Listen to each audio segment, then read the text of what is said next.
Dumako tayo sa pagbabasa ng banal na kasulatan sa Ebanghelyo ni Lucas. Ang ating teksto ay nasa verse 16 hanggang 30 at yun ang ating scripture reading. Ang ating susing talata ay nasa verse 16 hanggang 30. At the same time, yun ang ating scripture reading.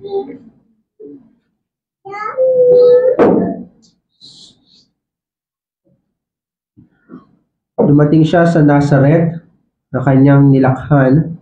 Siya pumasok sa sinagoga ng araw ng Sabat tulad ng kanyang nakaugalian at tumindig siya upang bumasa. At ibinigay sa kanya aklat ni Propeta Isaias.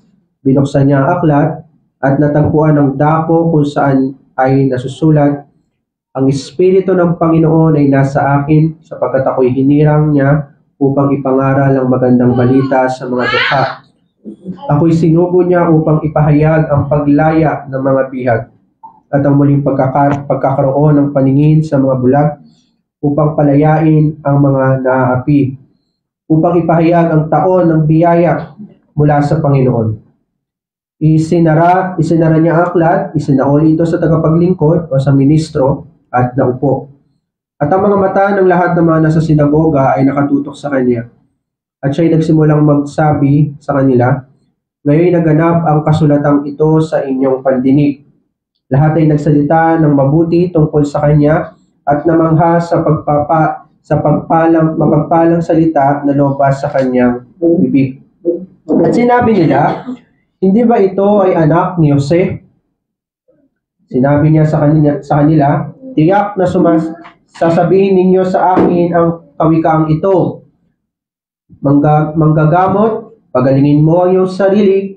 Ano mang aming narinig na ginawa mo sa Capernaum ay gawin mo rin sa iyong lupain o sa Nazaret." Sinabi niya, "Sinasabi ko sa inyo ang katotohanan, walang propetang tinatanggap sa kanyang sariling bayan. Ngunit ang totoo, maraming babaeng balo sa Israel ng panahon ni Elias, nang sarhan ng langit sa loob ng 3 taon at 6 na buwan at nagkaroon ng malubhang tagutom sa buong lupain. Ngunit si Elias ay hindi sinugo sa kanino man sa kanila, kundi sa isang babaeng balo sa Serepta sa lupain ng Sidon. Maraming ketongin sa Israel ng panahon ni Propeta Eliseo at walang sino mang nilinis sa kanila maliban kay Naaman na taga Syria." Nang marinig nila ang mga bagay na ito, napuno ng galit ang lahat na nasa sinagoga. Sila'y tumindig, ipinagtabuyan siya sa labas ng bayan, at dinala siya hanggang sa taluktok ng burol na kinatatayuan ng kanilang bayan upang siya'y ihulog nila ng patiwarik. Ngunit dumaan siya sa gitna nila at siya'y umalis. Pagpalain nawa pagkabasa ng salita ng Panginoon.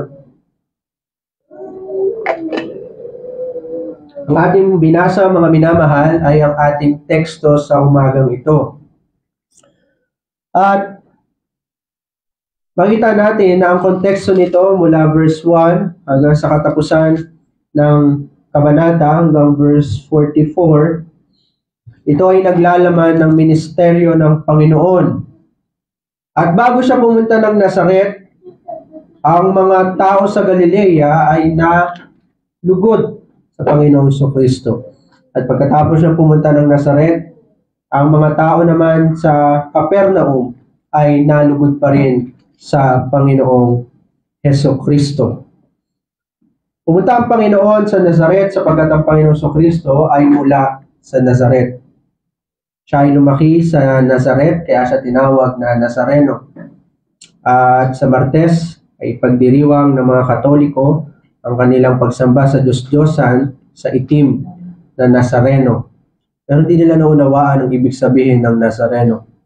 Ang ibig sabihin ng Nazareno ay tangkay o branch. Yung sinasabi sa Isaiah 6 verse 11, yung tinatawag na branch of Jesse, o yung sanga ni Jesse. Sa orihinal sa Hebreo, ang salitang branch ay Nazarin. Ang isang, pag sinabing ito ay branch, Pinutol yung puno at mayroong sumibol na kakaunting dahon. Ang tawag doon ay yung branch, yung tinatawag sa Hebreo, yung Nazarene. At kung titignan mo yung naputol na puno at merong sumibol na kahit kakaunting dahon o sanga, walang tiwala kung sino mang makakakita nun. Parang sabihin nila, hindi mabubuhay yung puno, mamamatay din yung puno dahil pag sumibol yung branch na yon ay hindi rin naman lalaki yung puno at mamamatay rin naman yung puno. Ganun ang ibig sabihin ng Nazarene. Ang ibig sabihin ng Nazareno ay itinakwil ng tao. At hindi lang yun, sapagkat si Kristo ay tinawag Nazareno dahil yun ang sabi ng Panginoon na siya ay tatawagin Nazareno. Pero sa Old Testament, wala naman sinabi ang Panginoon na ang Panginoon sa Kristo ay tatawagin Nazareno. Pero sabi ng Panginoon sa Kristo sa mga Ebanghelyo, siya ay nanggaling sa Nazaret dahil para matupad ang sinasabi ng mga propeta na siya ay tatawagin Nazareno. Pero sa Old Testament, wala sinabi ang Panginoon na siya ay tatawagin Nazareno. Pero sa propesiya ni Isaias, nung tinawag siyang branch o sanga, ang ibig sabihin yun ay Nazarene. At yung pangangaral na yun ni Propeta Isaias, doon umiikot ang buong katotohanan ng Old Testament. Kaya totoo ang sinasabi ng mga Ebanghelyo na si Kristo ay tatawaging Nazareno. At ang nagbigay sa kanya ng pangalang iyon ay ang Diyos. Siya ay tatawaging Nazareno. At ang ibig sabihin ng Nazareno, itinakwil ng tao at itinakwil ng Diyos. At ang itinatakwil ng tao at itinatakwil ng Diyos ay ang mga makasalanan. Kaya nga ang Panginoon Kristo, kung siya ay pinako sa krus, siya ay nakabitin. Siya ay pinako sa pagitan ng lupa at sa pagitan ng kalangitan sa isang burol ng bundok. Ipinako siya sa krus na nakabitin sa lupa at nakabitin sa langit sapagkat hindi siya katanggap-tanggap sa tao at hindi siya katanggap-tanggap sa Diyos. At hindi siya naging katanggap-tanggap sa Diyos sapagkat nasa Kanya ang buong kasalanan ng Kanyang bayan. Ang pangalan niya ay Nazareno sapagkat ang Kanyang bayan ay puro Nazareno. Ang Kanyang bayan ay puro makasalanan at idinamit niya ang kanilang pagiging makasalanan. Idinamit niya ang kanilang mga kasalanan at Kanyang pinatay yun sa Kanyang balikat at ang Diyos, ang pinarusahan ng Diyos ang Kanyang bayan, ang Panginoon Kristo at pinagdusahan ng Panginoon Kristo ang kasalanan ng Kanyang bayan. Ngayon ang Panginoon Kristo ay narito ngayon sa Nazaret. Umalik ang Panginoon mula sa Galilea, nagpunta siya ng Nazaret. At ang tema natin sa umagang ito, ang Nazareno na hindi tinanggap sa Nazaret, sapagkat ang Panginoon Kristo ay isang Nazareno. Hindi lamang siya sa spiritual sense ay isang Nazareno, kundi siya ay ganap na Nazareno sapagkat lumaki siya sa Nazaret. Unang punto ang pagkakataong pumunta, pangalawa ang mensaheng kanyang daladala, at pangatlo ang matinding pagsalungat na kanyang tinanggap sa Nazaret. Kapag ang tao ay binibigyan ng isang kataga o isang pangalan ng isang tao, malimit ang ibinibigay nilang pangalan ay pagtuliksa o pagkutsa sa taong iyon. O kundi naman, para mas makilala ang tao, ay kung ano yung karangalan na kanyang tinamo. Halimbawa, si Cephas na isang, kung tawagin ay bato, sa ginawa ng Panginoon na mula sa pamagitan ng batong ito ay tatatag niya ang kanyang iglesia. Ibig sabihin yung confession ni Cephas o yung confession ni Pedro. At si Jesus ay tinawag din na Kristo sapagkat yun ang binigay na kataga sa kanya. Si Jose ay tinawag na karpintero sapagkat si Jose ay isang karpintero. Si Zacchaeus na tinawag na pandak sapagkat siya ay maliit na tao. So maraming binibigay na pangalan ng tao sa kapwa nila at yun ay sumasalamin sa kanilang pagkakakilanlan. At kung minsan yung pangalan ay binibigay sa atin ng tao, kunyari, tatawagin ka ayon sa iyong kulay, ayon sa iyong kapansanan, kung minsan yung tinatawag ng tao sa atin ay tatamuhin natin o dadalhin natin buong buhay natin. sapagkat ito ay minsan kung masakit ang itinatawag sa atin ng tao. Pero ang Panginoong Kristo hanggang siya'y mamatay, ang pangalan niya ay Nazareno. At gaya nga ng sabi natin kanina, ibig sabihin ng Nazareno ay itinakwil.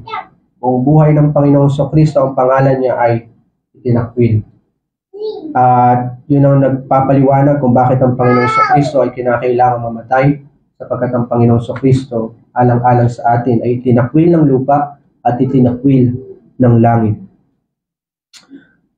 Sa ating konteksto, maraming namangha kay Kristo, bagamat siya ay Nazareno. Maraming namangha kay Kristo sa Galilea, pagkatapos siya mangaral doon, at ipinangaral niya sa bundok Olivo ang patungkol sa kaharian ng langit. At kasama doon ang maraming talinghaga na ibinigay ng Panginoon. Napakahabang sermon na ginawa ng Panginoon sa bundok ng Olivo, at maraming namangha sa Panginoon dahil na rin sa mga himala na ginawa niya sa Galilea. At mula sa Galilea ay nagpunta ang ating Panginoong Kristo.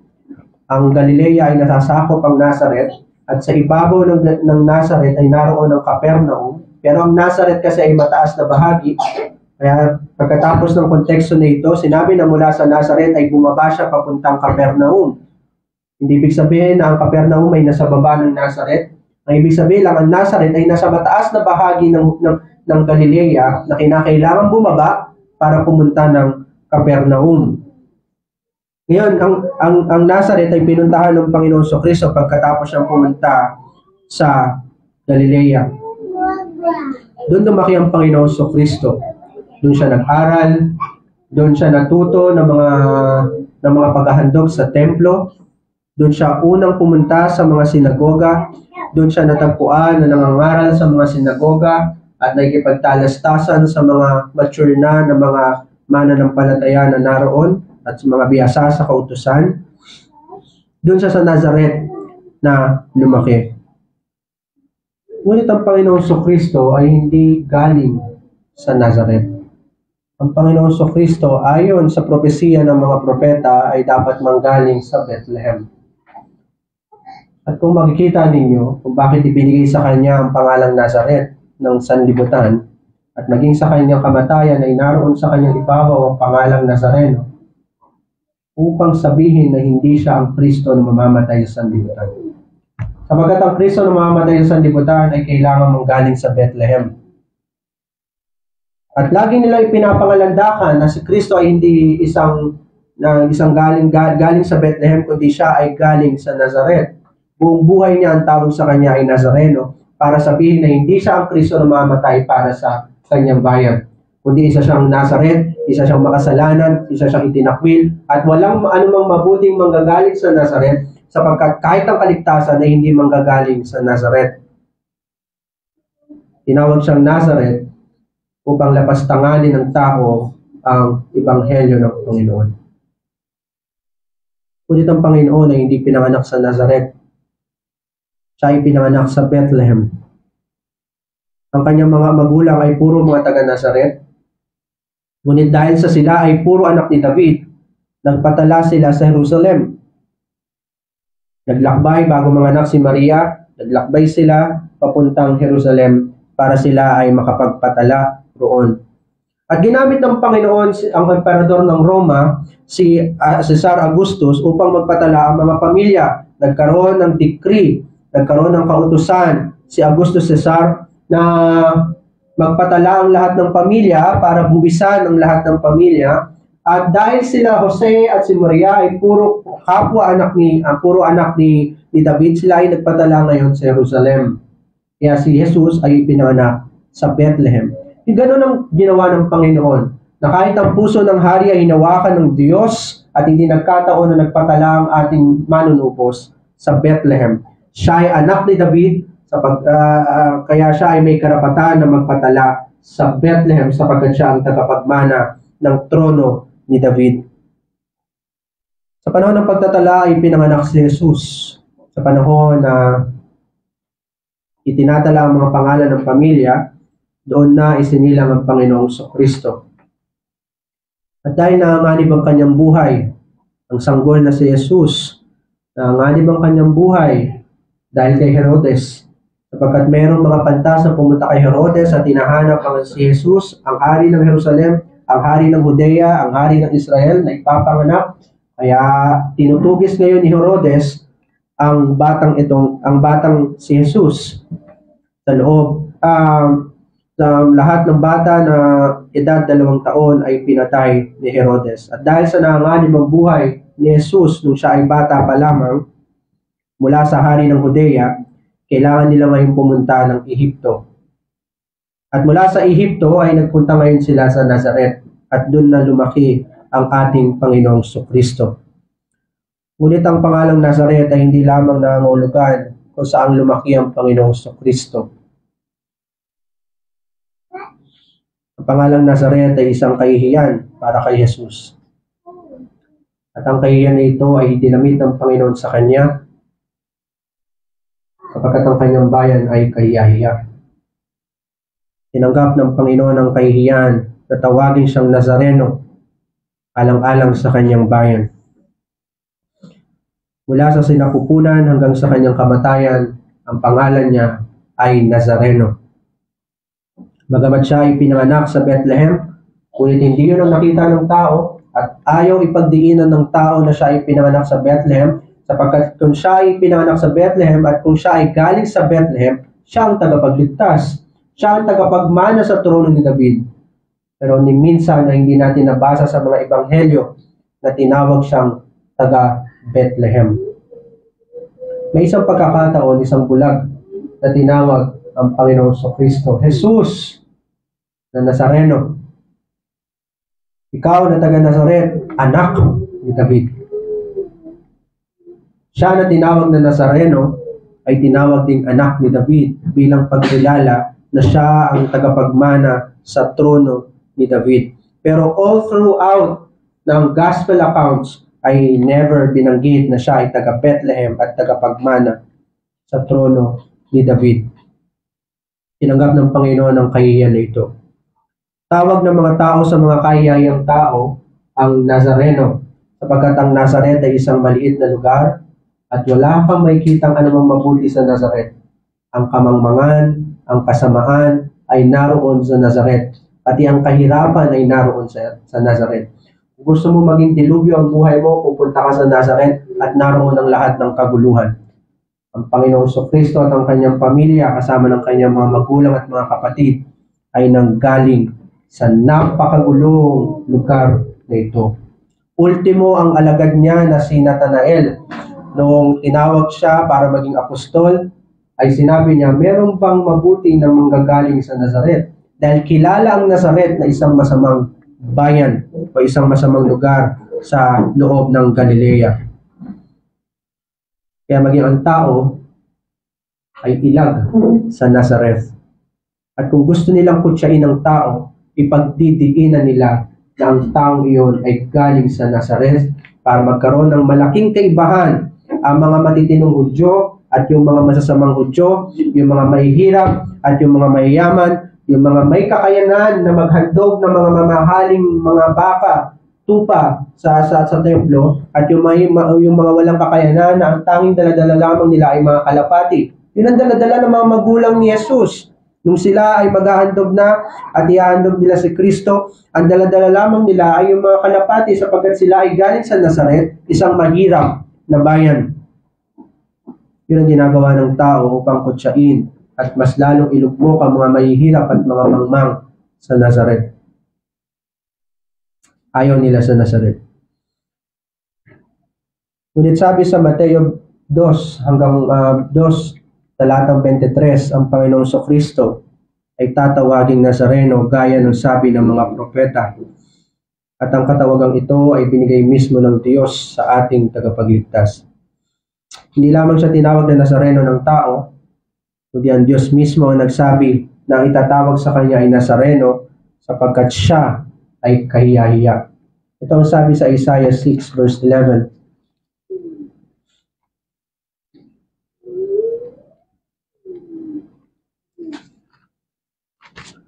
Isaiah 6 verse 11, na magkagayoy sinabi ko, O Panginoon, hanggang kailan?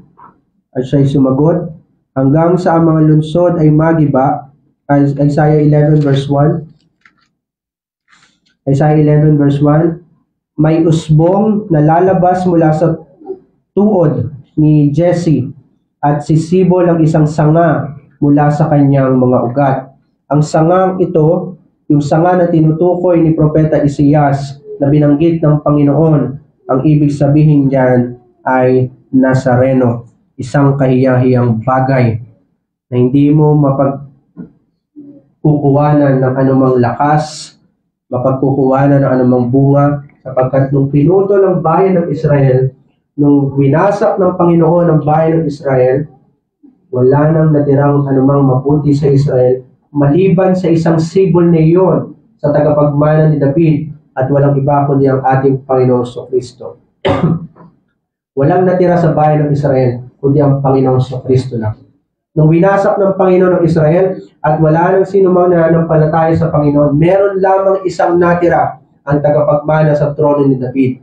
Kaya sinabi ng Panginoon dun sa Isaiah 11 na ito ay isang usbong, isang sanga mula sa lahi ni Jesse o yung tatay ni David, sapagkat ang Panginoon Kristo ay tagapagmana sa trono ni David. Ang Nazareno ay kahiyahiya. Dito sa kahiyahiyang lugar na ito sa Nazaret, pinili ng Panginoon na pumunta. Isang malinaw na larawan ng sanlibutan. Ang Nazaret ay picture ng sanlibutan. Wala kang makikitang mabuti sa sanlibutan. Ito ay winasak ng Panginoon at winasak ito dahil sa kasalanan. Kaya sabi ni Apostol Pablo, walang sino man ang gumagawa ng mabuti, walang sino man. Walang sino man ang mabanal, walang sino man. Kaya sabi ni Apostol Pablo, ng lahat ay pinanganak sa kamatayan, patay sa kasalanan, at patay sa pagsalangsan. Sapagkat pinasak ng Panginoon sa sanlibutan dahil sa kasalanan. Namatay ang lahat ng nilalang, kabilang ang mga sanggol sa sinapupunan, hanggang sa mga matatanda ay sinakop ng kasalanan, at ang makikita mo ay puro kadiliman. Ngunit merong isang sibol, sabi ng Panginoon, mula sa sanga ni Jesse, mula sa trono ni David na nag-iisang mabuti. Siya lamang ang nag-iisang mabuti na lumakad sa sanlibutan, ang Panginoong Kristo. At mula sa isang sibol na ito, sapagkat yung sibol na iyon, doon sa pinutol na puno na iyon, iyon ay isang representative ng magiging mga puno pa. Ang ibig sabihin ng Panginoong Kristo nung siya ay sumibol bilang tanging mabuti sa sanlibutan, tanging mabuti sa kanyang bayan, nasa kanyang pangalan, nasa kanyang katauhan, ang lahat ngayon ng mga banal, sapagkat siya ang ulo ng iglesia. Nung natagpuan siya lamang ang mabuti, sabi ng Panginoon, nung natagpuan siya lamang ang mabuti sa sanlibutan, alang-alang sa kanya, ay itinuring na mabuti at banal yung kanyang iglesia. Ang Nazaret ay larawan ng sanlibutan. At sa nakakahiyang lugar na ito, pinili ng Panginoon na pumunta. Isang nakakasulasok na sanlibutan na wala ni isa mang buhay. Wala ni isa mang buhay. Ngunit nang dumating si Kristo, sumibol ang buhay. Pinasilip ng Diyos sa sanlibutan kung anong ibig sabihin ng liwanag at kung anong ibig sabihin ng buhay. Naunawaan ng sanlibutan na ang ibig sabihin pala ng buhay ay liwanag.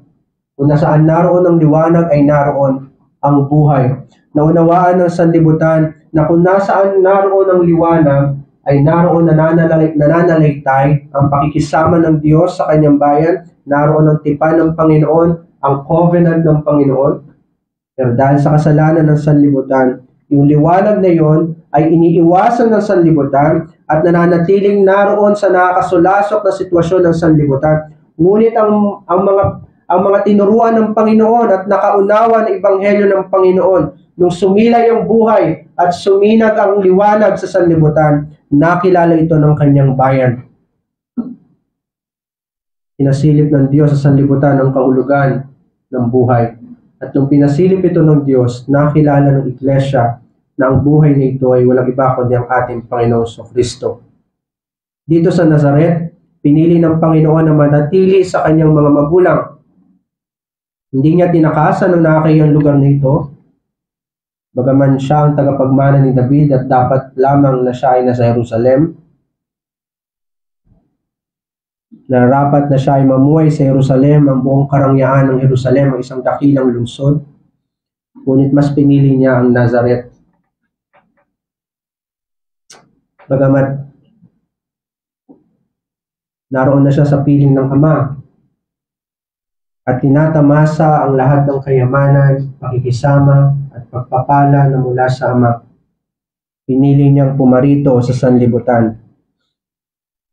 Hindi niya itinuring na pantay ang kanyang sarili sa Diyos.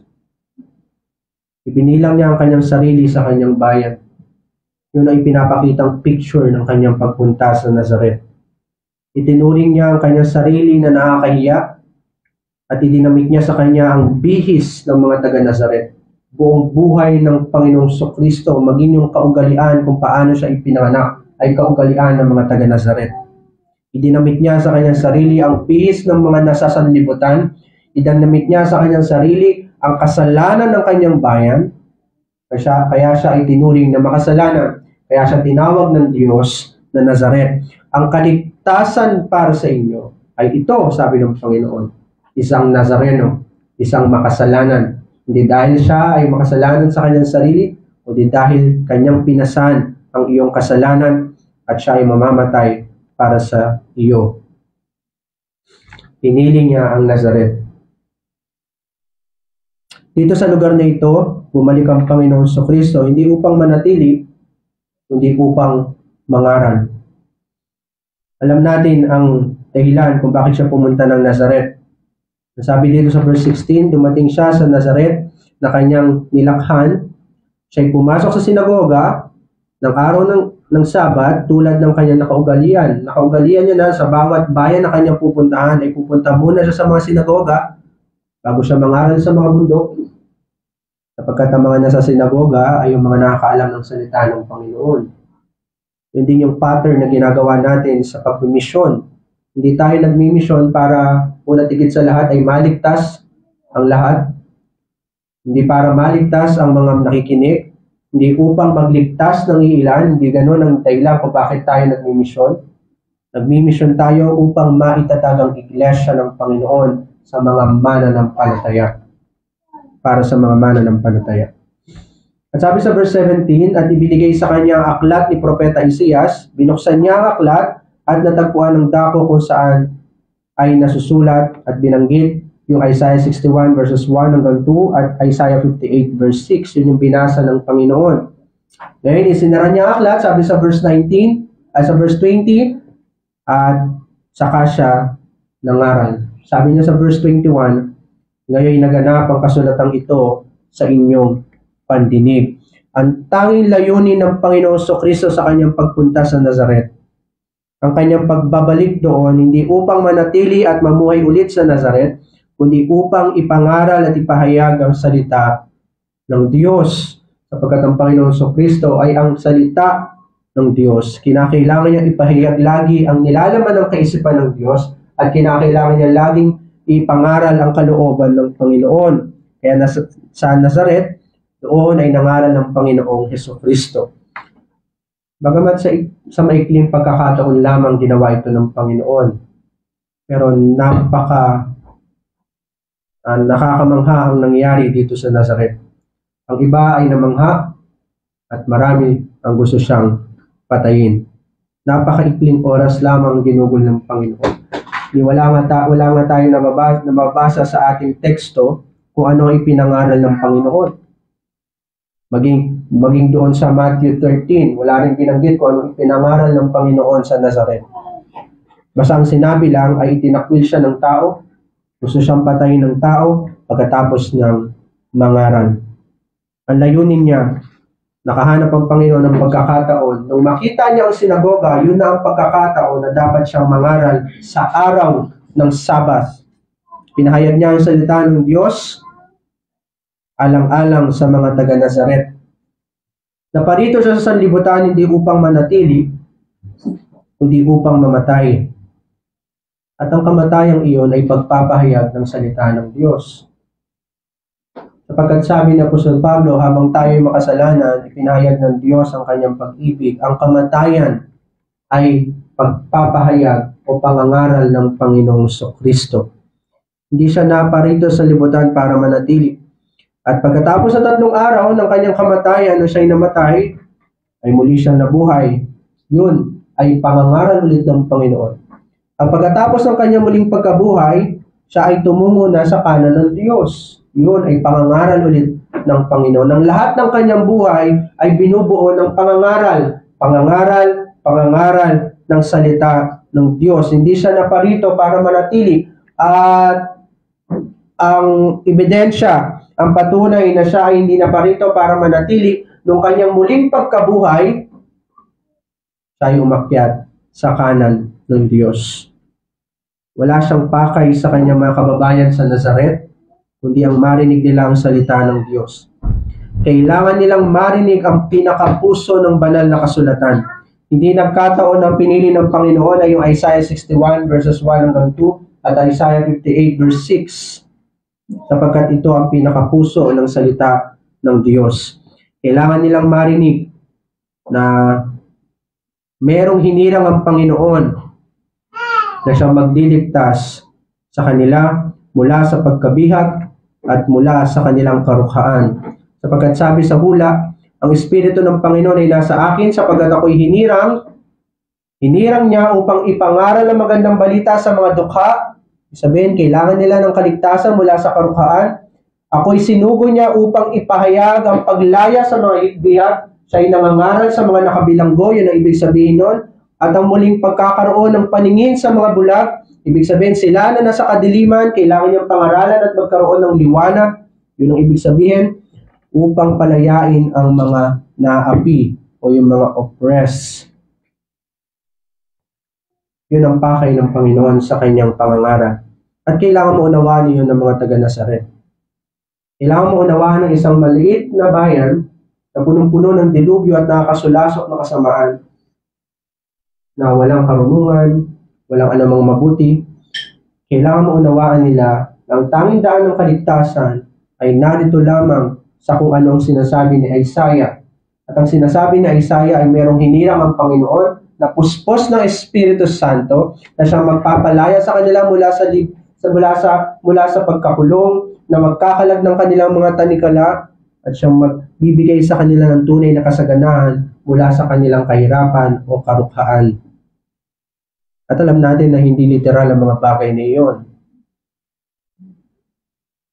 Alam natin na hindi sinasabi ng Panginoon na ako magbibigay sa inyo ng kayamanan dito sa sanlibutan, kundi ang tinutukoy niya yung mga spiritual na bagay. Spiritual na pagkabihag, spiritual na karukhaan, spiritual na kasamaan.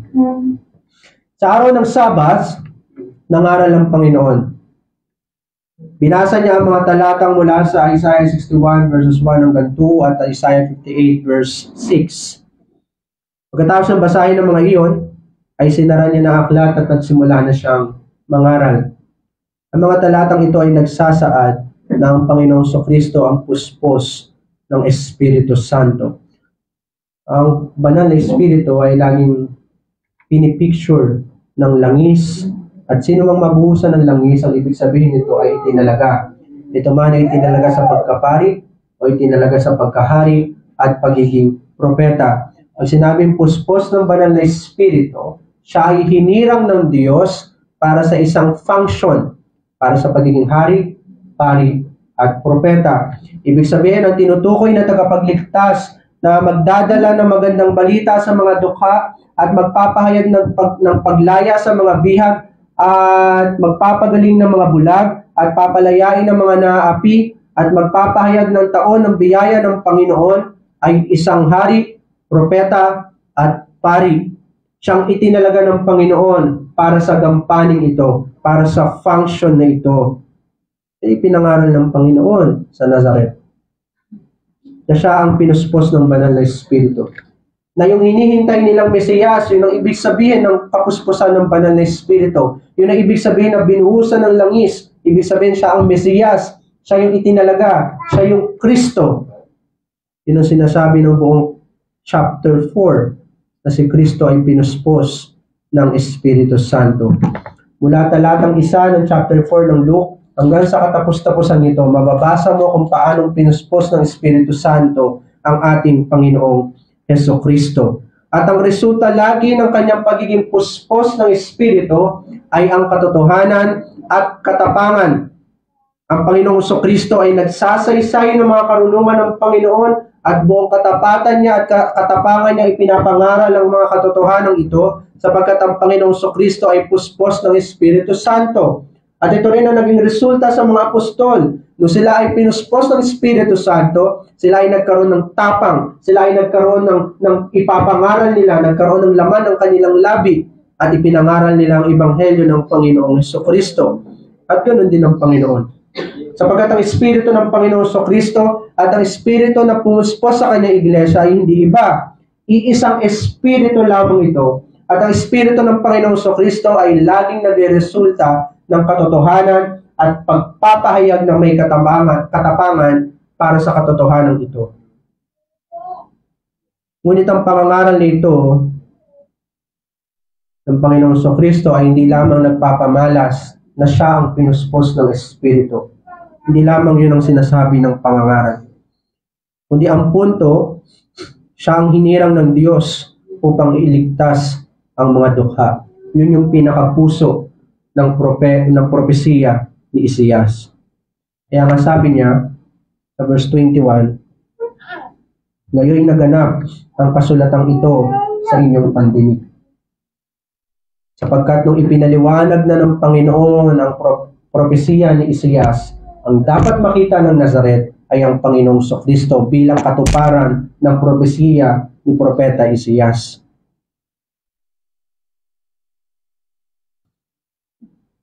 At gagawin niya ang kaligtasan ito sa pamamagitan ng pagpapahayag ng kalooban ng Diyos. Ang pamamaraan na gagawin ng Panginoong Hesukristo upang iligtas sa mga dukha, ang mga naaapi, ang mga nasa pagkabihag, upang pagalingin ang mga bulag, gagawin niya ito sa pamamagitan ng pagpapahayag ng kalooban ng Diyos sa pamamagitan ng pangangaral. Mula sa sinapupunan ni Maria hanggang sa kanyang pag-akyat sa langit, ang Panginoong Hesukristo ay hindi natatapos sa pangangaral. Ang kanyang buong buhay, ang kanyang buong pagkatao at pagka-Diyos ay nagsasaysay ng lahat ng kalooban ng Panginoon sapagkat ang Panginoong Hesukristo ay ang salita ng Diyos na nagkatawang tao. Hindi maiwasan ng Panginoon na siya ang kapahayagan ng Diyos at kailangan niya ipahayag lagi ang kalooban ng Panginoon. At ito ang gagamitin ng Panginoon na kaparaanan upang iligtas ang kanyang bayan sa pamagitan ng pagpapahayag ng kalooban ng Diyos. Ito man ay sa pamagitan ng kanyang pagdurusa at kamatayan, muling pagkabuhay at pag-akyat sa langit. Ang lahat ng ito ay kapahayagan ng kalooban ng Diyos. At ang kanyang pangangaral ay nagsasabi na walang ibang daan ng kaligtasan maliban sa kanya. Yun ang nilalaman ng kanyang pangangaral sa Nazaret. Yun ang kanyang mensahe sa Nazaret. Siya ang pinagkalooban ng kalayaan upang palayain ang mga nakabihag at kalagan ang mga tanikala ng mga nakabihag. Siya lamang ang tanging may susi na mula sa Panginoon upang palayain ang mga nagdurusa at palayain ang mga nakatanikala o palayain ang mga nakabilanggo. Ang pagliligtas na ito ang tinatawag na taon ng biyaya. Kaya sabi sa verse 19, upang ipahayag ang taon ng biyaya, sapagkat ang gagawin na ito na pagpapalaya ng Panginoon sa mga dukha ay taon ng biyaya o gawain ng Diyos para sa pagliligtas. Ito ay panahon ng pagliligtas ng Diyos sa pamagitan ng Panginoong Hesukristo na ngayon ay nasa Nazaret. Siya ang katuparan ng talatang ito. Siya yung tinatawag na tagapagpalaya sa mga nakabihag. Sabi ng Panginoon, ang propesiyang ito ay ngayon ay natutupad sa inyong mga pandinig. Siya ang katuparan ng talatang ito. Siya ang pinuspos ng Espiritu upang mangaral sa Nazaret. Wala nang iba. Upang ang kanyang mga pinili ay makarinig na nasa Nazaret at kanyang mga pinili na nasa Nazaret ay maligtas sa pamagitan ng kanyang pangangaral. Nung sabihin niyang natutupad ang mga kasulatang ito sa inyong pandinig, maririnig ito ng mga hinirang at sasampalataya ang mga hinirang sa ating Panginoong Hesukristo. Kaya sabi niya, naganap ang kasulatang ito. Siya ang kaganapan ng lahat ng propesiya ni Propeta Isaias. Ibig sabihin, tapos na ang paghihintay. Yun ang ibig sabihin niya sa Nazaret. Kung hinihintay niyo kung sino ang Mesiyas, ako yun. Tapos na ang paghihintay. Kung hinihintay niyo kung sino ang pinuspos ng Espiritu Santo, kung sino yung binuhusan ng langis, kung sino yung Kristo, kung sino yung Mesiyas, sabi ng Panginoon, ako yun. Dumating na ang kaligtasan sa Nazaret. Siya ang katuparan ng kaligtasan ito. Narinig na nila ang magandang balita at ito na ang araw ng kaligtasan. Yung sinabi, akong pinuspos ng Panginoon, ako ang espiritu ng Panginoon ay nasa akin sapagkat ako'y hinirang niya upang ipangaral ang magandang balita sa mga dukha. Narinig ngayon ng mga nasa Nazaret ang kaligtasan ng Panginoon. Narinig nila ang magandang balita at ito na ang araw ng kaligtasan para sa kanila. Hindi bukas, hindi sa susunod na araw. Sa oras na marinig nila ang kaligtasan, yun na ang araw ng kaligtasan para sa kanila. Sa oras na marinig nila ang ebanghelyo, yun na ang kaligtasan para sa kanila. Hindi bukas, hindi mamaya. Ngayon na ang kaligtasan nang marinig nila ang magandang balita. Hindi pinagpapaliban kasi ng Diyos ang kaligtasan. Sa oras na marinig ng mga hinirang ang ebanghelyo, yun na yung oras na iniligtas niya ang mga hinirang. Sa oras na narinig mo ang ebanghelyo ng Panginoon, yun na ang oras ng kaligtasan para sa iyo. Hindi ipagliliban ng Panginoon ang kanyang kaligtasan para sa iyo. Kaya pala dumako ang pangangaral ng Panginoong Kristo sa Nazaret, sapagkat naroon ang kanyang mga hinirang at kinakailangan iligtas ng Diyos ang kanyang bayan mula doon sa Nazaret na isang masamang bayan. Namangha ngayon ng marami sa ating Panginoong Kristo. Ang mga nasa Nazaret ay namangha sa ating Panginoong Kristo dahil sa ginawa niyang pangaral at sa kanilang pagkamangha, kagaya ng iba, hindi sila makapaniwala na merong ganitong karunungan sa Nazaret sapagkat maging ang mga taga-Nazaret ay alam nila na walang anumang mabuti na manggagaling sa Nazaret. Alam nilang napakasamang lungsod ng Nazaret at wala kang makikitang anumang mabuti sa Nazaret. Kahit ang mga taong ito ay namangha, hindi sila makapaniwala na mayroong ganitong karunungan sa kanilang bayan. Ito ang eksaktong sinabi nila sa Matthew 13 verse 57. Ito ang sabi nila, saan kinuha ng taong ito ang lahat ng mga bagay na ito? Nakatira tayo sa Nazaret at kilala ang ating bayan na mangmang at walang karunungan. Wala tayong ipagmamalaki sa ating sarili. Itong taong itong nakatayo sa atin, saan niya kinuha ang karunungang ito, ang mga bagay nito ng kanyang ipinapangaral? Hindi nga natin maunawaan yung Isaiah 61 verse 1 hanggang 2. Hindi natin alam kung anong ibig sabihin niya. Maraming mga lalaki ang mga pumupunta dito at umuupo at binabasa ang mga propesiyang ito at ipinapaliwanag ang mga propesiyang ito at isinusulat natin sa mga balumbon upang magkaroon tayo ng mga koleksyon ng mga sinasabi ng mga gurong ito. Pero ngayon lang natin narinig ang ibig sabihin ng Isaiah na yan, ng Isaiah 61. Saan niya kinuha ang ibig sabihin ng mga propesiyang yan? Ano ibig sabihin na ngayon ay natupad na ang kalooban ng Panginoon sa ating pandinig? Ano ibig sabihin nun? Hindi makapaniwala ang mga taga-Nazaret. Sapagkat yung sinabi ng Panginoon, ngayon ay natupad na sa inyong pandinig ang sinasabi ni Propeta Isaias, alam nila na natupad yun. Ngunit hindi nila maunawaan paano natupad yun. Kaya sabi nila sa pagkamangha nila, hindi ba ito ay anak ni Jose? Kahit sila alam nilang walang manggagaling mabuti sa Nazaret. At hindi lang yun. Sa halip na makita nila ang anak ng Diyos, na patuloy na ipinapaliwanag ng Panginoon, ang nakita nila ay anak ng tao. Hindi ba ito ang anak ni Jose? Sa halip na makita nila ang Mesiyas, ang tagapagmana ng trono ni David, ang propeta, ang guro, ang hari at pari, sa halip na makita nila yun ang Panginoong Jesucristo, ang nakita nila ay isang Nazareno. Hindi ba ito ang anak ni Jose na Nazareno? O sa Mateo 13, ang sinabi, hindi ba ito ang anak ni Jose na isang karpentero?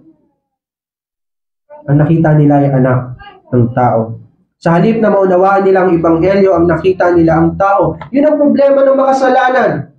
Sa halip na makita nila sa Ebanghelyo ang gawa ng Diyos, na ang Diyos lamang ang may solong gawa at may akda ng kaligtasan, ang nakikita nila ay ang tao. At kapag nakita nila ang tao, hindi nila maiwasan na ipangaral ang tao, at ipangaral na ang tao ay may magagawa sa kaligtasan at sa pagpapala ng Panginoon. Nung tinanong nila, hindi ba ito ang anak ni Jose, nagkaroon sila ng paghambog sa kanilang puso, meron pa lang manggagaling na mabuti sa Nazaret. Hindi ba ito ang anak ni Jose na isang Nazareno? Saan niya kinuha ang mga karunungang ito? Hindi naman siya katulad ng mga Fariseo at Saduseo na nakapag-aral ng kautusan.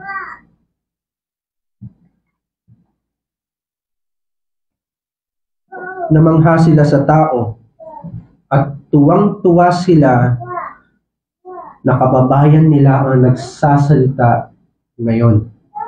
Nagkaroon sila ng paghahambog sa kanilang puso. Sa wakas, may matalinong tao sa Nazaret. Ngunit magsasalita laban sa kanila si Jesus. Isang pangangaral na hindi nila matatanggap at isusukan nila ang pangangaral nito.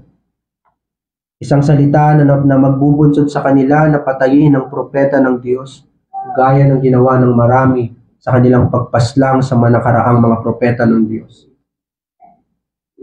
Na ang pinakahuli nga ay si Juan Bautista na kanilang pinaslang, ang pinakakahuli-huli ang propeta ng Old Testament.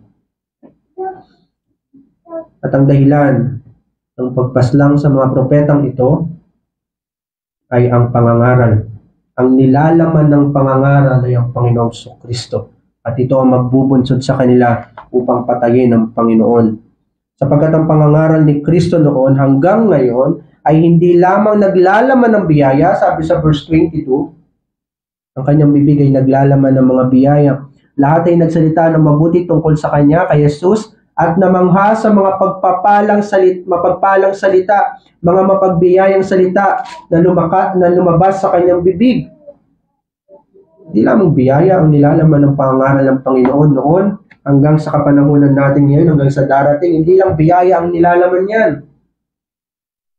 Ang naglalaman din niya ng puot, kahatulan, pagkapahamak sa lahat ng mga hindi mananampalataya. Na kapag sinuri ng Panginoon ng isang tao, bagamat siya'y nagalak sa pagkarinig ng Ebanghelyo, at dumating talaga ang katotohanan ng Panginoon, sa pag-usad ng panahon, makikita mo ang taong iyon kung siya man ay tinakwil ng Panginoon. Tatalikod siya at susumpain niya yung parehong Kristo na narinig niya sa pangangaral. Hindi naman umalis ang Panginoon. Siya pa rin yung nakaupo sa Nazaret at nagtuturo sa kanila. Pero hinatulan sila ng Panginoon. Nung narinig ng Panginoon, hindi ba ito ay anak ni Jose? Pakinggan ninyo ang sabi ng Panginoon. Sinabi niya sa kanila, tiyak, nasasabihin niyo sa akin, ang kawikaang ito, manggagamot, pagalingin mo ang iyong sarili, ang anumang aming narinig na ginawa mo sa Capernaum, ay gawin mo sa iyong sariling lupain. Sabi niya, sinasabi ko sa inyo ang katotohanan, walang propetang tinatanggap sa kanyang sariling bayan. Kung maunawaan natin ang sinabi ni Jesus na yun, hinahatulan niya na ang bayan ng Nazaret. Hindi lamang siya nagbibigkas ng mga biyaya para sa mga hinirang, nagbibigkas din siya ng kahatulan para sa mga hindi mananampalataya. Doon sa mga nakakita, sa mga anak ni Jose, sa halip na makita nila yung anak ng Diyos. Nagsasambit ngayon ng Panginoon ng kahatulan sa mga nagsabi Hindi ba ito ang anak ni Jose? Ngayon, nagsimulang sumagot si Jesus sa mga tao ng may katiyakan, sapagkat sabi niya, tiyak na sasabihin ninyo sa akin. Sigurado ang Panginoon sa kanyang sasabihin. Kanyang inilahad sa kanila ang laman ng kanilang puso. Iniisip nila na sila ay espesyal ang mga taga-Nazaret, sapagkat si Jesus ay isang dakilang tao na mula sa Nazaret. Sa wakas ay merong marunong tao na nagmumula sa Nazaret. Nagkaroon sila ng paghahambog. Akala nila sila ay espesyal. Kaya nga sabi ng Panginoon, ano mang aming narinig na ginawa mo sa Capernaum, ay gawin mo rin sa iyong lupain. Yung sinabi, manggagamot, pagalingin mo ang iyong sarili. Ang ibig sabihin ng pagalingin mo ang iyong sariling bayan. Bago mo pagalingin yung mga bayan na nakapaligid sa amin, pagalingin mo muna kami mga nasa Nazaret. Yun ang sabi ng Panginoon. Ay yun ang nilalaman ng puso ng mga taga-Nazaret. Akala nila sila ay espesyal. Higit sa lahat ng mga bayan, dapat sila muna. Yun ang iniisip nila. Sila muna dapat ang makinabang. Yun ang iniisip ng makasalanan. Akala nila ang Diyos may utang na loob sa kanila. Na kapag gumagawa sila ng mabuti, may utang na loob ang Diyos sa kanila na pagpalain sila. Na kapag sila ay sumampalataya, may utang na loob ang Panginoon sa kanila, iligtas sila. Pag sila ay nagsisisi, may utang na loob ang Panginoon sa kanila para patawarin sila sa kanilang pagkakasala. Yun ang ibig sabihin ng pagiging Nazareno. Yun ang ibig sabihin ng pagiging sinner, ng pagiging makasalanan.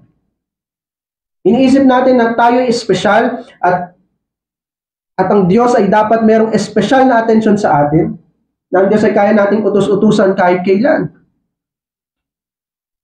Higit sa alimang bayan, iniisip ng Nazaret na sila muna dapat ang nakikinabang kay Jesus. Saan? Saan dapat sila nakikinabang? Ano iniisip nila? Sa pangangaral? Hindi. Ang Panginoon ay nangangaral na sa kanila. Hindi sa mga himalang ginagawa niya. Hindi nila naunawaan na ang kagalingang kailangan nila ay hindi sa kanilang mga karamdaman o maging sa kanilang karukaan o sa pagiging mahirap. Ang kailangan nila ay ang pagpapalaya ni Jesus sa kanila mula sa pagkabihag, mula sa kasalanan, at mula sa tiyak na kahatulan ng Diyos laban sa makasalanan. Yun ang tanging nilang kailangan. Ngunit ang nasa isip nila ay mga himala. Kaya yun ang ginamit ng Panginoon. Narinig namin yung ginawa mo sa Capernaum. Pagalingin mo din kami. Gawin mo rin yung mga himalang iyon sa amin dito sa Nazaret. Ang kailangan nila ay pagpapalaya ni Jesus. Ngunit mas pinalinaw pa ni Jesus kung anong ibig niya sabihin. Sinabi ko sa inyo ang katotohanan, walang propetang tinatanggap sa kanyang sariling bayan. Kilala nila si Jesus bilang anak. Anak lang ng isang karpentero. Walang anumang bagay na espesyal sa ating Panginoong Kristo. Yun ang pagkakilala nila sa Panginoon. Wala silang inaasahang mula sa Kanya sapagkat kilala nila na si Jesus ay taga-Nazaret. Wala tayong inaasahan na sa pinutol na puno, pag merong umusbong dyan, ay iisipin natin na yung umusbong na yan ay bubuhayin niya yung puno at magkakaroon ulit ng isang puno. Wala tayong inaasahan sa ganong sibol at ganon ang tingin ng mga taga-Nazaret kay Jesus. Mula sa kanyang pagkabata, sa kanyang pagiging binata at sa kanyang pagtanda, wala silang iniisip na espesyal sa Panginoon. Wala silang inaasahan sa Panginoon. Sa lahat ng mga tao, ang Nazaret muna ang hindi tumanggap sa pangangaral ng Panginoon. Ito ang unang pagkakataon na tinanggihan siya ng tao sa kanyang ministeryo. Ang Panginoon ay unang tinanggihan sa Nazaret. Mula sa pagkabata pa lang ay tinanggihan na nila ang Panginoon.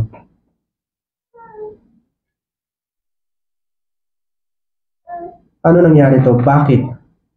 Sapagkat nang may makita na silang espesyal kay Kristo, ang una nilang inisip ay ang kanilang mga sarili na sila ay espesyal at inaasahan nila si Jesus na puro lang biyaya ang kanyang sasabihin. Ngunit hindi ganun ang propeta ng Panginoon. Sa oras ng pangangaral ng kahatulan, Ang unang makakarinig nito ay ang mga taong pinakamalapit muna sa kanya. Ganun ang buhay ng isang propeta. Hindi puro biyaya ang nasa bibig ng isang propeta. Naglalaman din ito ng kahatulan sa kasalanan sa mga manggagawa ng kasalanan. At ang unang makakarinig dito ay ang pinakamalapit sa kanya. At dahil ang mga taong ito ay likas na mataas ang tingin sa kanilang mga sarili, ang mga taga-Nazaret, hindi nila tatanggapin ng propeta. Walang ganito, parang ganito ang sinabi ng Panginoon sa kanila. Kung iniisip ninyo na masigit kayo kaysa sa mga taga-Galilea o Capernaum, na dapat masigit kayong makinabang sa aking mga himala, nakalimutan nyo na ba? Na bago pa ang mga himalang ito, ay hindi na ninyo ako tinanggap bilang taga-Nazaret. Saksi kayo sa aking kabataan at narinig ninyo akong naparito upang tuparin ang kalooban ng Ama. Ngunit hindi ninyo hiniling ang mga himala na may kasamang pangangaral. Pinabayaan ninyo ako sa ibang bayan upang doon ako makapangaral. Una't sapul, ang mga taga-Nazaret ay tinatanggihan na ang Panginoon. Totoo ang sinabi ng Panginoon, ang kanyang sariling bayan ay hindi siya tanggap. Ngunit pinili ni Jesus na pumunta pa rin ng Nazaret. Para ano? Para makapangaral.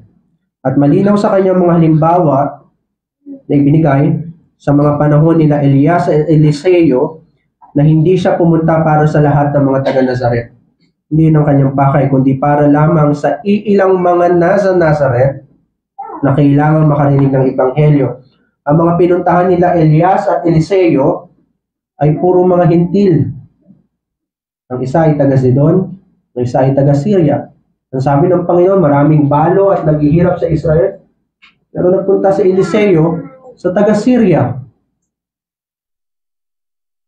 Maraming nagdurusa sa Israel, maraming ketongin sa Israel, pero pumunta si Elias sa Sidon.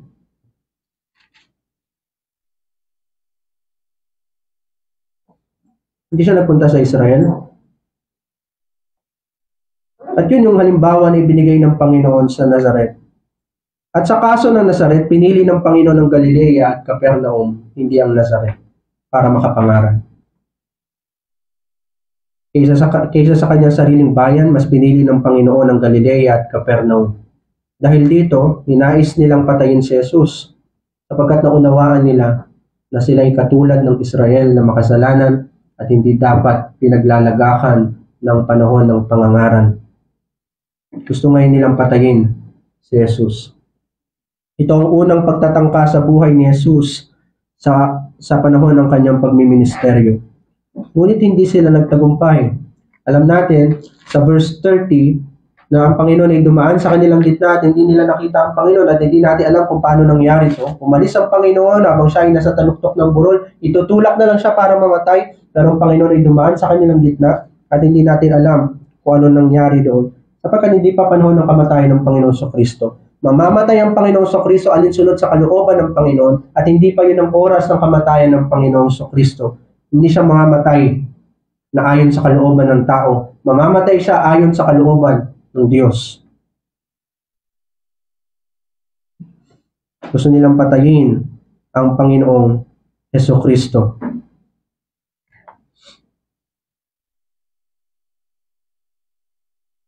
Hindi nagkamali ang Panginoon.